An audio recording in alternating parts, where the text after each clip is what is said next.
Meu nome é Álvaro Luiz Boaventura Ferraz, eu sou nascido na cidade de Jacareí, estado de São Paulo, no Vale do Paraíba.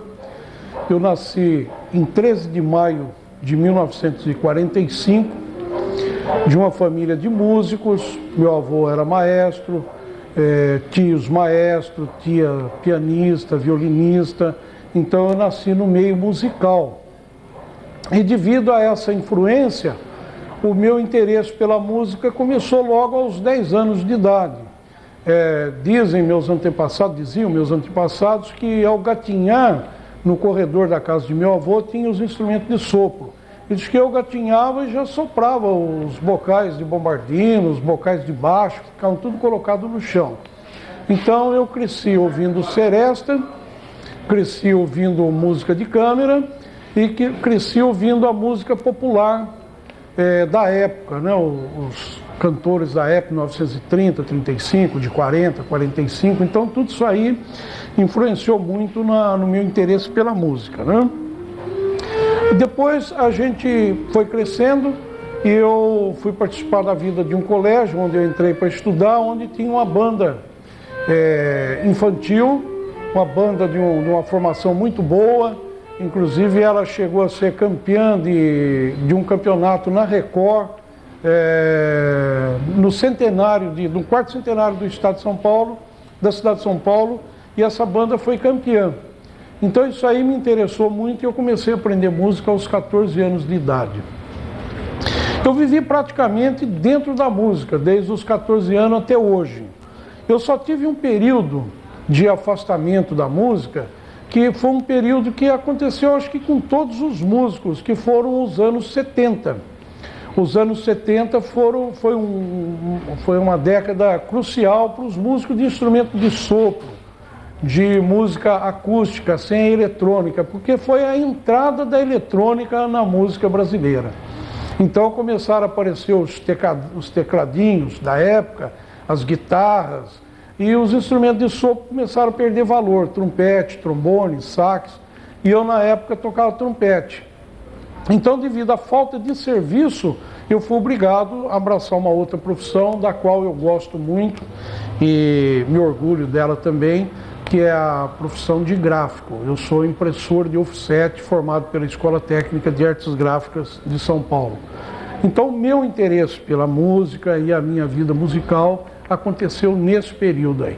O afastamento foi devido à própria introdução da eletrônica na música brasileira, de um modo geral, ou mundial mesmo, né?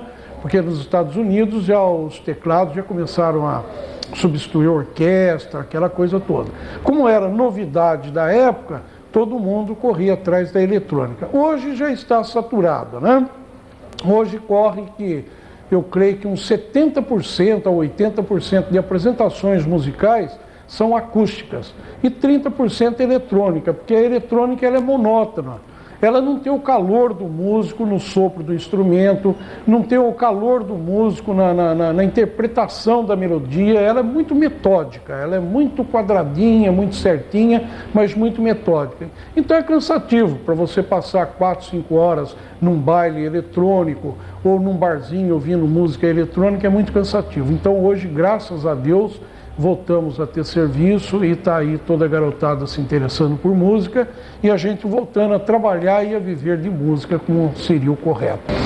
Então, devido ao desemprego que a gente tinha como músico, e eu morava na época em São Paulo e era difícil para se manter aquela coisa toda, eu resolvi então mudar para uma cidade pequena e trabalhar no campo de gráfica. E aí eu escolhi Caraguatatuba para vir morar. Já conhecia de passeio, eu gostava muito, então eu escolhi Caraguatatuba e vim trabalhar aqui na época na tipografia Poloni, uma família muito bacana aqui de Caraguatatuba, que me acolheu de braços abertos e me deu todo o apoio. Chegando aqui eu fiquei encantado porque tinha uma bandinha, um termo carinhoso que eu estou empregando agora, que tocava no coreto aos sábados, né? E a formação dela era uma formação muito pequena. Ela tinha 2 trompetes, que era o falecido maestro Pedro Alves de Souza. Então ela tinha o Pedrinho no trompete e o seu Alexandre, que vinha de Ubatuba para ajudar, que fazia trompete também. Ela tinha um trombone só, que vinha de Ubatuba também, que era, eu não me lembro o nome dele, mas o apelido dele é Bicho Branco. Então quem é de Ubatuba conhece o Bicho Branco, né, de sobra, pessoa muito bacana e tal. Ele fazia o trombone. Nós tínhamos aqui em Caraguatatuba, o Jaime fazia o sax alto, o Cirilo fazia o tenor, vinha o Arlindo, lá do Empório Popular, ele vinha para ajudar aqui também no tenor, tinha o seu Alcendino na percussão, o falecido Canhoto tocava bumbo, tentar lembrar o nome daquela época, o filho do Canhoto também participava na percussão. Então era uma banda de formação pequena, o que a gente chamava carinhosamente de charanga. Muita gente pensa que quando você chama uma banda de charanga, está usando um termo pejorativo, mas não é. É a denominação dada aqui no estado de São Paulo para banda de formação pequena. Ela não tem todos os naipes, ela não tem os naipes completos, então chama-se charanga, charanguinha, mas é um grupo de músicos, como eu poderia fazer uma colocação, seria a mesma coisa desse grupo representar uma guerra e eles terem que ganhar a batalha, ganhar a guerra. Então o soldado tem que se desdobrar, ele tem que tocar por 2, 3 e saber a parte do companheiro que não tem um instrumento na banda, ele tem que fazer aquela parte. De repente não tem o bombardino e o trompete faz a parte dele e mais a do bombardino nos contracantos. E aí por diante, né? O clarinete tem que se desdobrar, aquela coisa toda. Então a charanguinha ela é muito querida. Toda vez que a gente vê uma banda pequena tocando, a gente dá todo o respeito devido, porque é um grupo de guerreiros fazendo uma música verdadeira ali. Bem, visto a bandinha, entrei em contato com o maestro Pedrinho e imediatamente entrei na banda. Como eu tocava trompete, e trompete ele já tinha 2, não tinha clarinetista, tinha um instrumento de clarinete, ele me emprestou o instrumento para mim estudar a escala. E eu estudei a escala do clarinete sozinho e dentro de 2, 3 meses já comecei a participar da apresentação da Carlos Gomes. Aí eu percebi que o movimento musical aqui em Caraguatatuba, ou mesmo na região, Ubatuba e São Sebastião, era um movimento muito fraco, eles guardavam muito o folclore, a parte de folclore eles tinham um conhecimento vasto, mas um conhecimento mais amplo de música, de o que era música, como se lê uma partitura, como se faz um arranjo, isso não existia na época. A música era tirada direto do disco ou do rádio, que se ouvia no rádio ou na televisão, alguém tirava a melodia, levava para a sala de ensaio e passava a melodia para os outros. E os que tinham ouvido começavam a fazer os contrapontos, os acompanhamentos, a harmonia toda. Este era o movimento musical quando eu cheguei aqui em Caraguatatuba, por volta de 1976. E eu me achei um peixe fora d'água, porque a minha formação é de partitura, de leitura de partitura, de arranjos formados, né? Então foi difícil para mim me adaptar, fazer as músicas de ouvido. Eu passava muito aperto, eu escrevia as partiturinhas, tocava com as partiturinhas escondidas, e os colegas achavam gozado aquilo, eu precisava de uma guia para tocar a música. E eu achava interessante eles fazerem a música sem o acompanhamento da partitura. Aí o que aconteceu? A gente entrou em contato com o Pedro, o maestro Pedrinho, e ele pediu então que eu começasse a fazer os ensinamentos de música aqui na região. E eu comecei em Caraguatatuba. Eu comecei ensinando um músico que agora me foge o nome dele, cujo sobrinho dele está aqui na banda, não está aqui no momento para que possa nos ajudar com o nome, para que eu lembrasse o nome do primeiro aluno de música meu. Mas o apelido que eu dei a ele foi de múmia paralítica. O negócio é interessante, porque ele era difícil para aprender, então eu achava que ele era uma múmia e paralítica ainda. Mas ele aprendeu direitinho, entrou no exército, hoje ele está se formando tenente nas Forças Armadas, no 6º RI de Caçapava, já entrou em contato conosco, vai voltar a morar aqui em Caraguatatuba e vai nos ajudar na banda. Esse foi o primeiro trabalho meu aqui em Caraguatatuba de música, foi com esse rapaz que infelizmente me foge a memória aqui o nome dele. O apelido ficou guardado, múmia paralítica, seria difícil esquecer.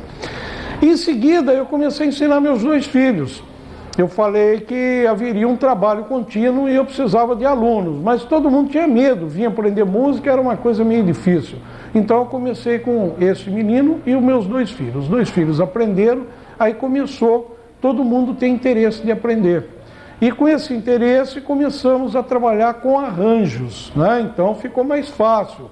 Você ia até as cidades vizinhas, emprestava um arranjo de uma banda, xerocava e trazia para ensaiar. Começamos a ampliar o repertório da banda Carlos Gomes. A banda Carlos Gomes, na época, 1976, como eu falei, ela trabalhava com elementos de Ubatuba. E a banda de Ubatuba usava elementos de Caraguá. Então, se a gente for trocar em miúdo isso aí, nós poderíamos dizer que Caraguatatuba e Ubatuba tinham uma banda só. Porém, 2 bandas irmãs. Não era a mesma formação, porque em cada cidade tinha mais meia dúzia de músicos que só tocavam lá mesmo. O restante viajava, vinha ajudar Caraguá e Caraguá ia ajudar Ubatuba.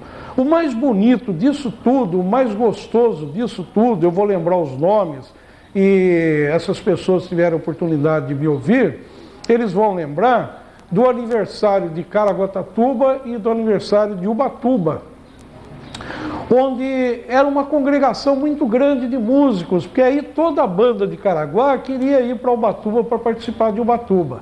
E toda a banda de Ubatuba queria vir para Caraguá para participar aqui do aniversário de Caraguatatuba.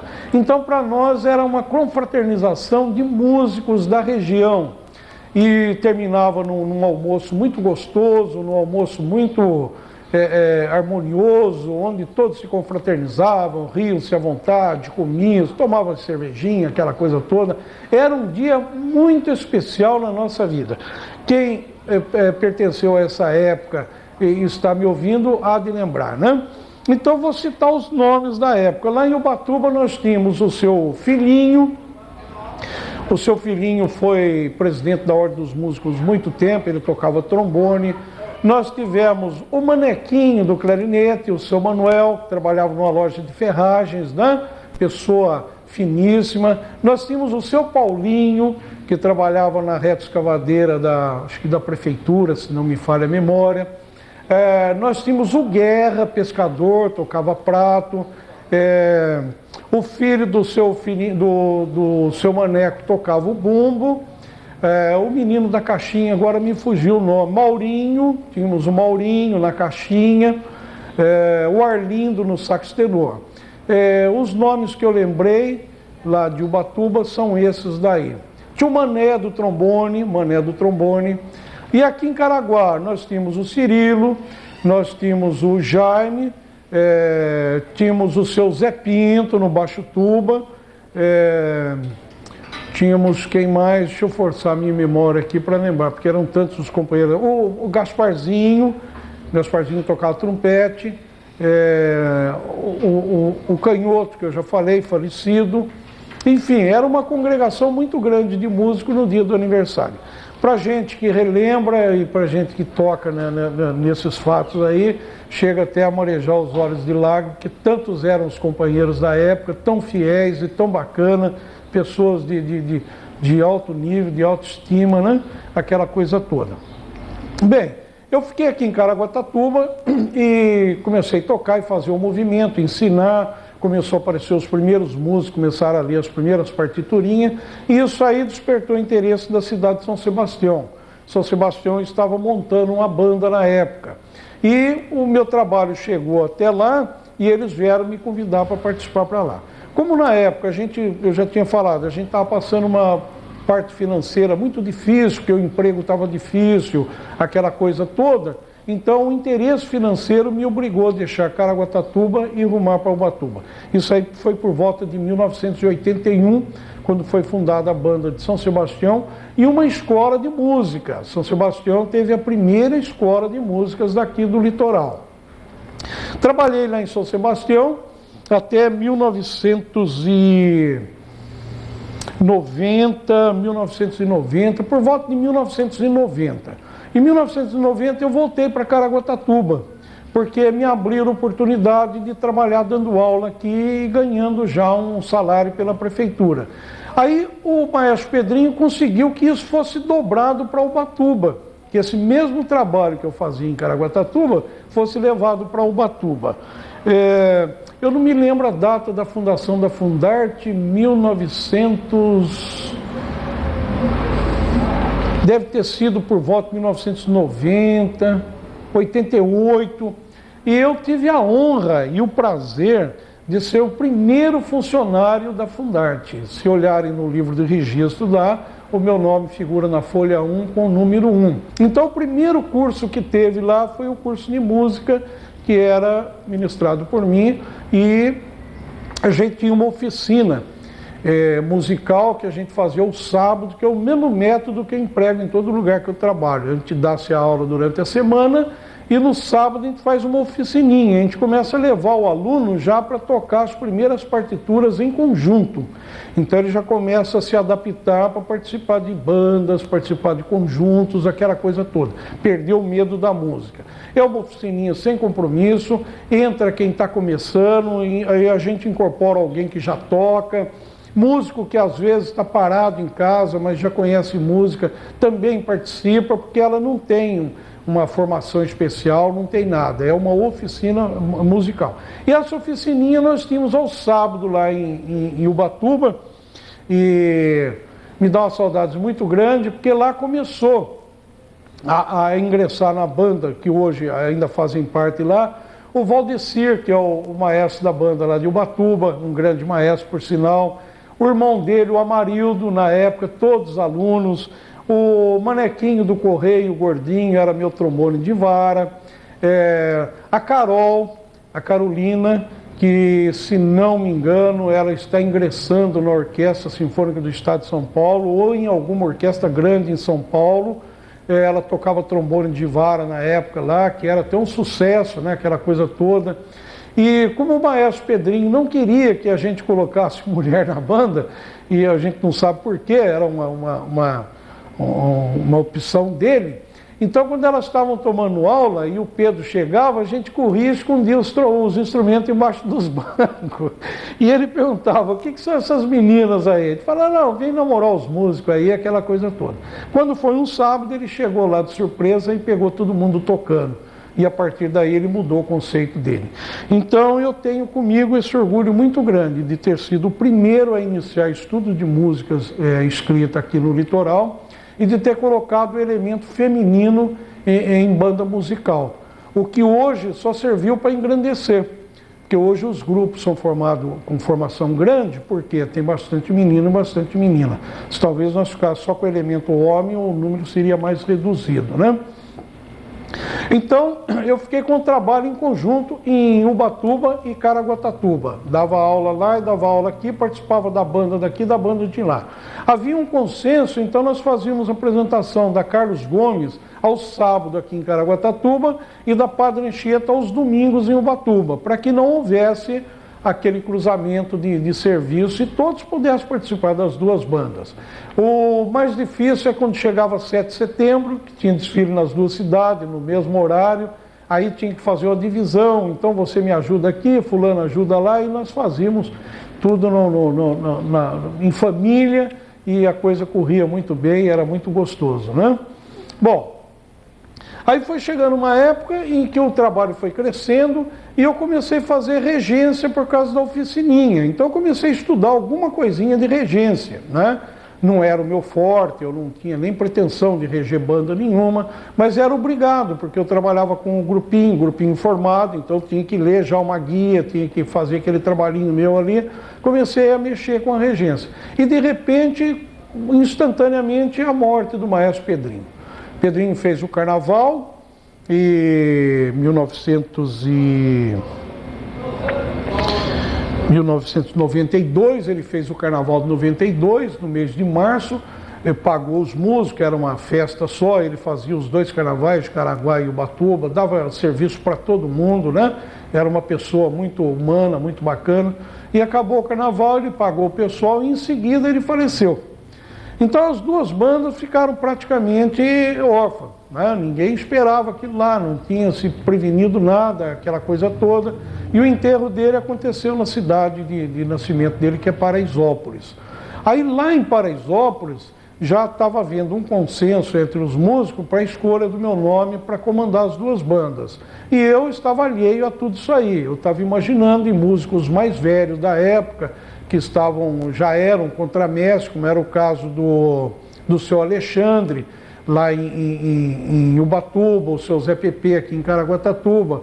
Mas no regresso do enterro, eu fui tomado de surpresa. O prefeito de Caraguá me chamou junto com os músicos e eles me elegeram maestro da banda de Caraguá. Em seguida, me toca o telefone de Ubatuba, me aguardando o pessoal lá na Fundarte, para uma reunião, e que eu pensei, vai ser escolhido então o regente e tal. Eu fui. Quando eu fui, eles me receberam com uma salva de palmas e me passando o cargo de regente da banda de Ubatuba. Então eu me vi, de repente, com duas grandes responsabilidades, que era comandar a banda de Ubatuba e comandar a banda de Caraguatatuba. Talvez o trabalho de comandar as duas bandas não fosse o mais difícil, nem o que mais me incomodasse. O mais difícil, quase que impossível, seria substituir a figura do Pedro Alves de Souza, o nosso maestro Pedrinho. Porque o Pedrinho não era um maestro, não era um regente. Os conhecimentos musicais dele, embora tocasse muito bem o trompete, os conhecimentos musicais dele não eram tão grandes para chegar a isso. Mas ele era um grande band leader, ele era um grande líder, ele era um grande comandante. Ele sabia como fazer a coisa democraticamente, ele sabia como agradar grego e troiano, ele sabia como fazer para não deixar ninguém desagradado e aquela coisa toda. Então, o que mais me impressionava, o que mais me preocupava